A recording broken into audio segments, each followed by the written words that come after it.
So today is a fabulous day for episode 27 of Sexy Aging. I have the pleasure of introducing my guest today, Anna Herrera. Did I say that right?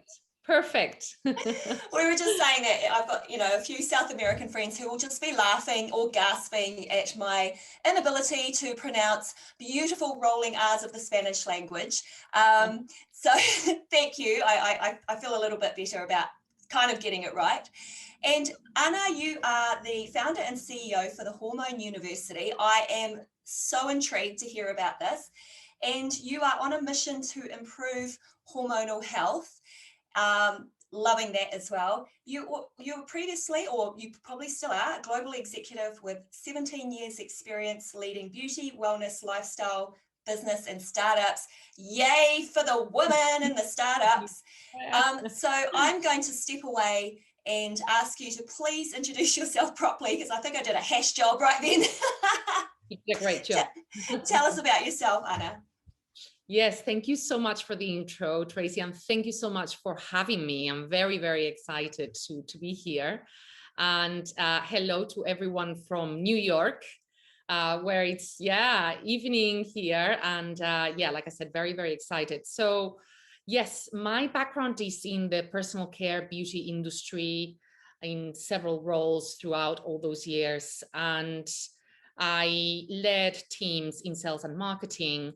And at the same time, throughout most of my adult life, I went through a condition called endometriosis, which is unfortunately suffered by 1 in 10 women. 10% of the adult female population goes through endometriosis. And the interesting fact is that, it suffered from all of these women around the world, but many of them do not get diagnosed for a long, long time. So we actually believe that statistic is higher than that.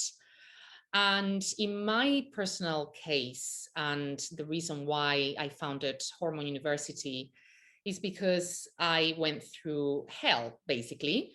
And my pain was absolutely atrocious. I went through excruciating cramps and many other things when going through endometriosis. So half of my time, 50% of my time, I would go through pain. And that was premenstrual syndrome. So every time I would get my period, it was just horrendous. I would almost have a panic every time that I knew that my period was coming. So that combined with a number of surgeries, I went through 5 surgeries. I ended up having diagnosed with stage 4 endometriosis, which basically meant that my the adhesions went onto a different side of my body. And for people who don't know about endometriosis or might suspect they have endometriosis, it can basically, unfortunately, adhere to any organ of your body. So in my case, it was the colon. And very, very painful, like I said. And I often say it's not just endometriosis, it's the ramifications of that condition. So again, from my own personal experience, I went through infertility. And in my last surgery, the pain was so awful. I couldn't move, I couldn't sleep, I couldn't stand up. And so I ended up going straight to hospital. And they had to perform a full hysterectomy. I was 40 years old, and that meant, and of course, yes, the other part of it, which was going through a colon resection, which was very, very scary. So it was a 6-hour surgery, and I woke up, and of course, that meant that I went through surgical menopause. So women go through menopause, premenopause on an average 7 to 8 years. For me, it was overnight. And for anyone going through something like that, it's of course an overnight situation. So very, very tough. And what I realized, Tracy, is that I am a lucky person. I consider myself very fortunate. I had a good upbringing. I grew up in Malaga, Spain. On the beach, and good family and good education and stuff. very, very lucky. And, you know, I still had no clue about women's health and, you know, everything that goes on with our hormones. So all of these stories to tell you why Hormone University was born. So that was basically the reason. I call it, you know, my pain became my mission. And I just, you know, I just realized I need to help women understand more about what goes on with us.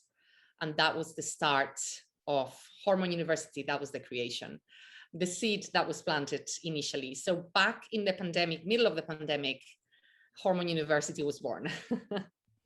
Isn't that amazing? There's like so many of us out there that is in the thick of menopause, in the middle of a pandemic, go, okay, you know what? Altruistically, this thing that I've always wanted to do, or this experience that I'm living through, I feel like I need to share it because I know other people are experiencing it as well. And isn't that a good place to start something from? Right, exactly.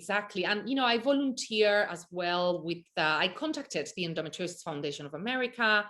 I met with the founder, Dr. Sechki, and, you know, I sat down with him and I said, look, this was before the pandemic. And I said, look, I want to help. I want to volunteer my time. I want to see how we can provide more information and awareness about this. And still, you know, foundations are amazing in the work they do, but I didn't want to talk just about endometriosis. I wanted to really look through our hormonal health and share everything we can about everything that happens to us from puberty to all the way to menopause, post-menopause. Yeah, I mean, I just learned something yesterday because I keep learning, and I'm definitely not an expert in this space, and that's why I want to keep learning. But there are 7 unique stages of hormonal change for a woman's life, and that is inclusive or exclusive of whether they have children or not. There's still going to be 7 hormonal shifts throughout their life. So that's quite amazing. Like I learned that yesterday and I was thinking, okay, puberty, giving birth, and menopause. Here I am thinking there's 3, but there's, you know, there's a lot more to it than that. And of course, surgical menopause is a subject that I'm really interested to hear about because I know nothing about. But I just want to dial back and talk about sort of the endometriosis part. You were saying 1 in 10 women. In my personal circle of friends, I know 2 that are going through this. So it is a conversation that there are people that I personally know that deal with it on a daily basis. And you were talking about the fear factor of knowing that you're about to get your period. I mean, my girlfriends, they will tell me a few days in advance and I know that I won't see them for a couple of days. They're literally laid up at home on the hardest core medication, painkillers that they can get. And that is just, it's heartbreaking. That's like days out of your year that you are disengaged from a community or from your friends or living, breathing, moving, working, you know? And so it's actually, it's crazy that even in this day and age, while we know more about it, that there still isn't enough being done to help women. That's what I believe anyway. You're absolutely right, Tracy. And I'm really happy that you're bringing up this point because effectively that's what happens to women going through that. I went through, I mean, my goodness, I fainted in places. I had in my last job, which was, you know, highly pressured. And I think, you know, as women as well, we are so responsible. We want to grow, we want to do our best. And sometimes we truly, I think, put ourselves under so much pressure, and pressure and stress has a huge influence in the way we feel and our health. And, you know, those cortisol levels can be very, very dangerous. So yes, effectively, you know, 2 people within your circle of friends. I am now getting so many calls, and of course, people know what I'm doing. So, you know, friends of friends, husbands of friends of mine saying, oh, you know, my wife is going through this, and, you know, how can I help? How can I support? And I love that conversation opener, right? That's I'm glad that there is more interest also coming from a male perspective. Yeah. talking about from a male perspective, obviously, my husband is in the thick of this with me because he knows that sort of every waking moment I'm thinking about what else can I learn? Who else can I speak with? How much more can I help? And, you know, we'll go out for a run and the whole time we're running along, I'm like, and so now I'm going to talk to this person. I learned this yesterday and I didn't know that. And he's just like, yeah, taking it all in. And I think if any males or husbands or partners ask my husband anything to do with the changes that might be happening with their partners or wives, that my husband will be able to tell them exactly what's going on now. So that's pretty cool. Yeah, totally, absolutely. Yeah. And I think, look, Tracy, that also starts at school, right? With boys going to school or brothers. I grew up, I have 3 older brothers, right? And I will never forget when my mom announced that I had my period, right? It was an embarrassing moment, and it shouldn't be. It just shouldn't be. So we just need to normalize all of this and tell them what goes through with us and make it just completely normal. It's part of nature, right? Yeah, it is part of nature. Hey, and actually it's really interesting that I was probably, we're in a similar generation where we didn't really speak about our periods when we were teenagers, and it was kind of embarrassing. And we maybe speak about it with our girlfriends. But now, like, I have a teenager, she's 16, and she will openly say to the whole family, yeah, got my period and I feel a bit crap. And like, for her, it's not as embarrassing. And I'm kind of hoping that we can speed up this conversation on menopause to be in the same light, where it's like we're just talking about it like it's a natural stage of life, and it does affect us in ways, but the best thing that you can do for me is to support me through this moment, you know. And I think we will get there because there's women like you and I doing this, you know. Hey, I just want to dive a little bit deeper into the surgical menopause. So you said that after your surgery, you wake up and you are now in menopause. What is the difference between not having the symptoms and now immediately having the symptoms? What were the main things that you noticed?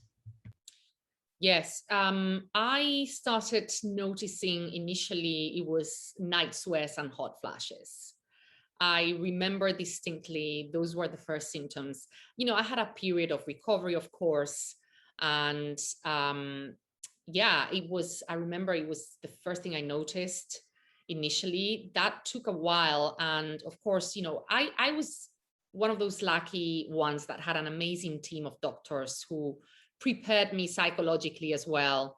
But still, I feel like I still didn't know to a full extent what was going to happen. And yeah, the night sweats, the hot flashes, and then over time, things like vaginal dryness, right? And, you know, that's part of it as well. And that is a killer. And it happens, it just happens. And I still struggle to say it because I'm like, oh my God, who's going to look at this video and who's going to listen to this? Oh my God. But oh, Anna, don't worry. Two episodes back, that's all we spoke about. oh my God, love You're it. okay. Love it. You're in great company. We got you. So episode 24 with Sandy Davies in Australia. That's the topic, vaginal dryness. So we got you, girl. Right, exactly. 80% of women going through menopause go through vaginal dryness. It's one of the most common causes. And again, it affects everything when it comes to like your sexual life. So just comfort, your comfort level, you know. Yeah, pelvic floor, that's another one. Incontinence, extremely common. Difficulty sleeping, that I never had that problem, and you know, that would wake up, and I still do. So I spoke to my doctor, and I remember she was like, okay, after your recovery period, we're going to have to give you some HRT and hormone treatment. So they prescribed me, let's say, the classic synthetic hormone treatment. That didn't work for me at all. And after a while, I started having very strong pain. For some reason, it was in my legs. So I immediately had to stop. I was a little bit afraid of, you know, possible consequences of that. And so I started researching bioidentical hormone treatment, and can I just say, what a godsend, that has been, oh my God, that has been the best. And I think okay, this is cool because I think I just mentioned to you when we were talking offline, I've been on HRT for 2 weeks, and the immediate, literally within 48 hours, the symptom that really bugged me, there's two, the symptom that really bugged me was brain fog and lack of focus. And I'm working on a few things, and it's quite a creative process, and it is work related. So, you know, people are paying me for this. And I just feel like I can't keep up. I couldn't keep up, and I'm not even working full time. And within 2 days, I just churned out the work like I used to. Like I sat and focused, I got it done, and then I had a really great evening to myself. So I can say from HRT perspective, from my brain and my mind health, that instantly improved. And then the other thing that I had a problem with was joint pain at night, like an old lady, like feeling like I'm 90 while I'm lying down, and I'm like, not. I'm 90, I'm 50, it's all good. And that went away in 3 days.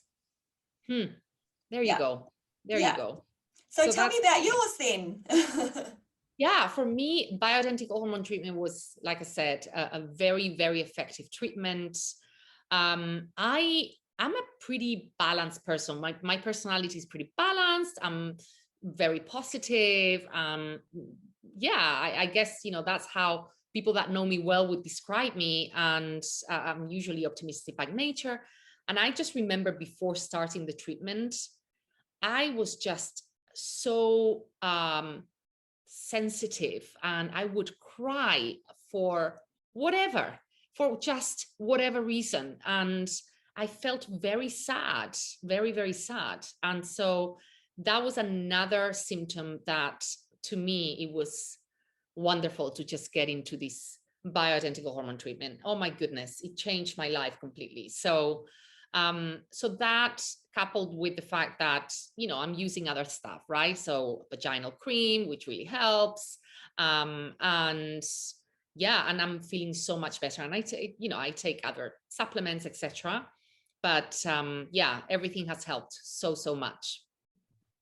I'm so happy to hear that. But I think the main message for women between the two of us, even though we're both taking hormone treatments to help through our symptoms, I think the main message is that whatever works for you, right? And also get to know yourself, get to know your body. And so you have come up with an amazing resource called Hormone University. Do you want to share a little bit about that with us? Absolutely, yes. So Hormone University is a platform, an educational platform dedicated to hormonal health. We want women to gain control of their hormonal health. It is completely free, and it's just, you know, every resource you can imagine, we are putting it out there. We have a website, hormone-university.com, and Instagram is @Hormone University. So if you subscribe, for example, we have a wellness journal that you can get for free, of course. It's a PDF that you can print as many as you want, and it's very, very helpful to just check on yourself on a daily basis. And we also interview a number of experts, normally on a weekly basis. And what we usually do is just put the key takeaways also on the website. We also have a hormone dictionary, because one of the key objectives for us is to make this conversation easily digestible. It's like this conversation that you and I are having, because scientific language can be very, very tough to understand.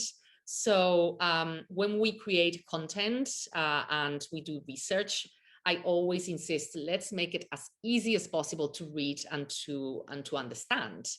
So the goal of Hormone University is to impact 1 million women by the end of 2023.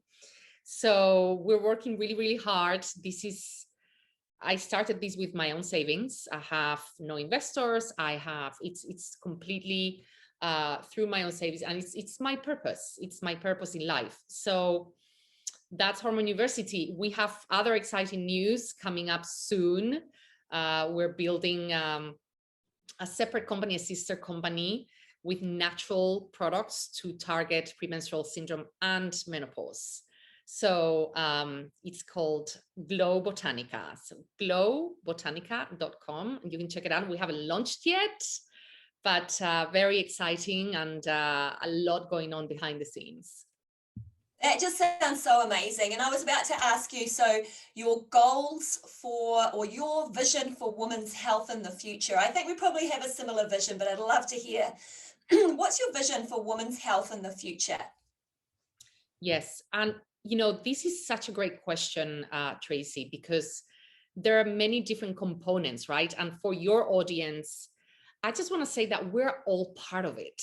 So when it comes to building that future, that's my message to everybody. We're all part of it. We can all contribute in a positive way. We can all open that conversation.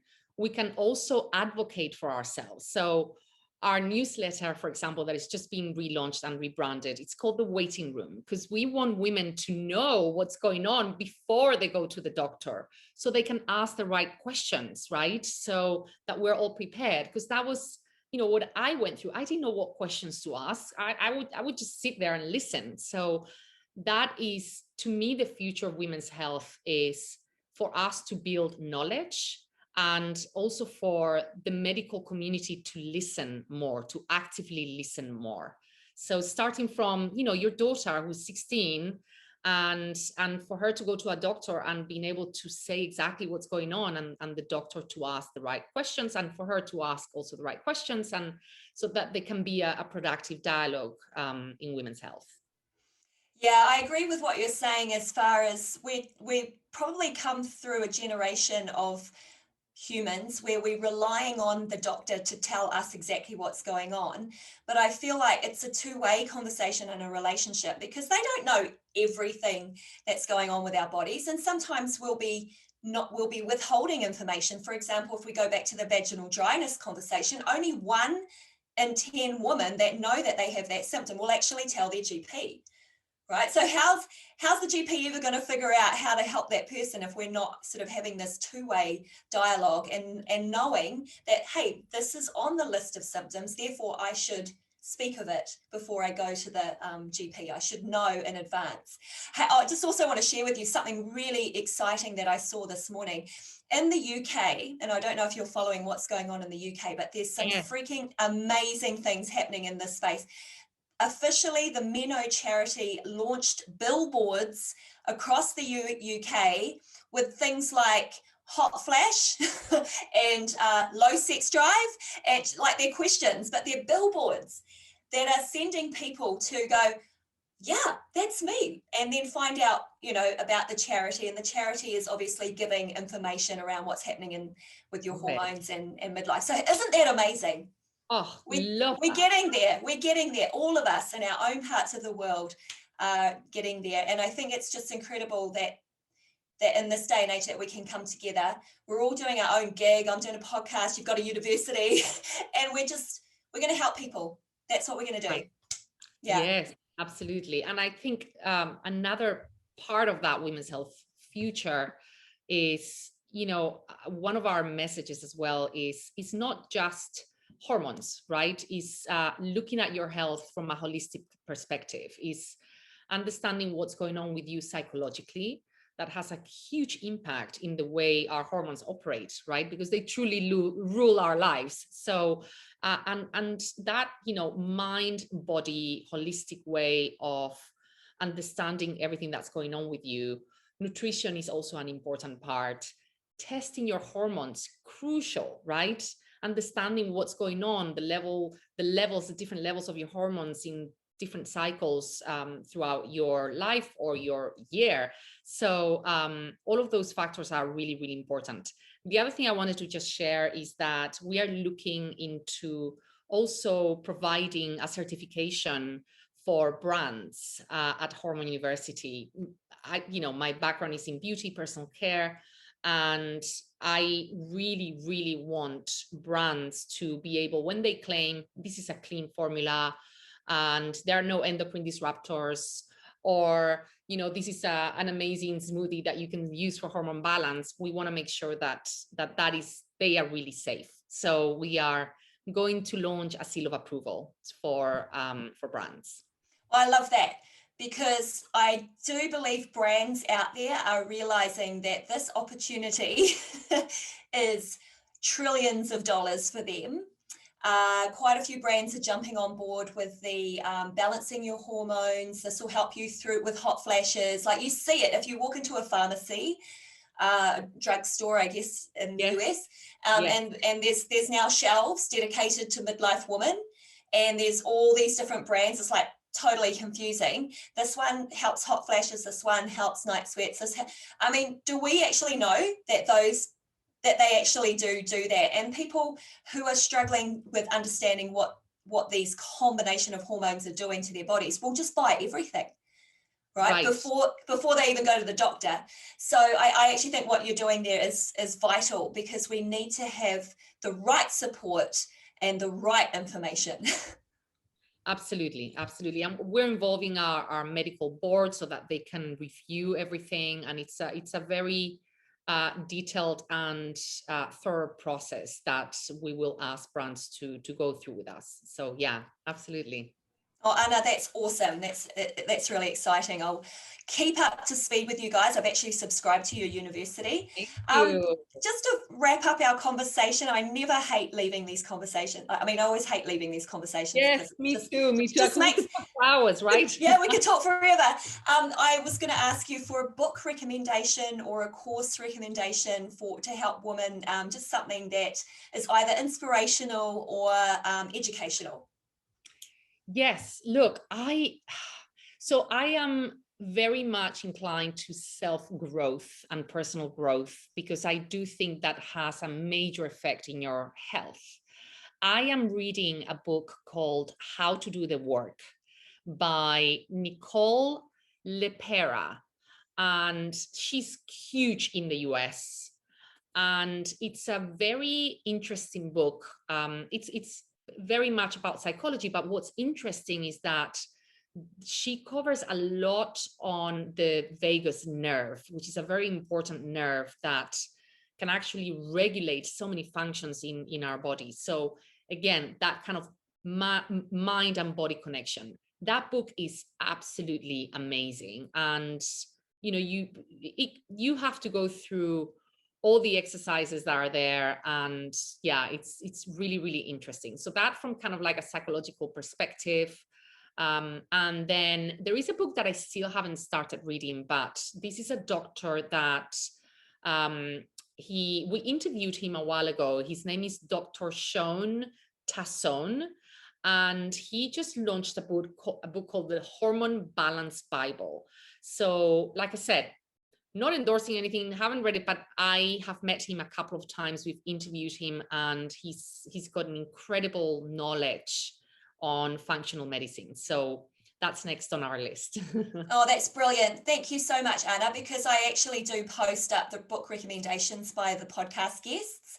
And I often get feedback from people that have seen it or bought it or read it saying, you know, thank you so much. That's really helped. And so those two books I will be posting at some stage closer to the time that we launch our conversation on sexy aging.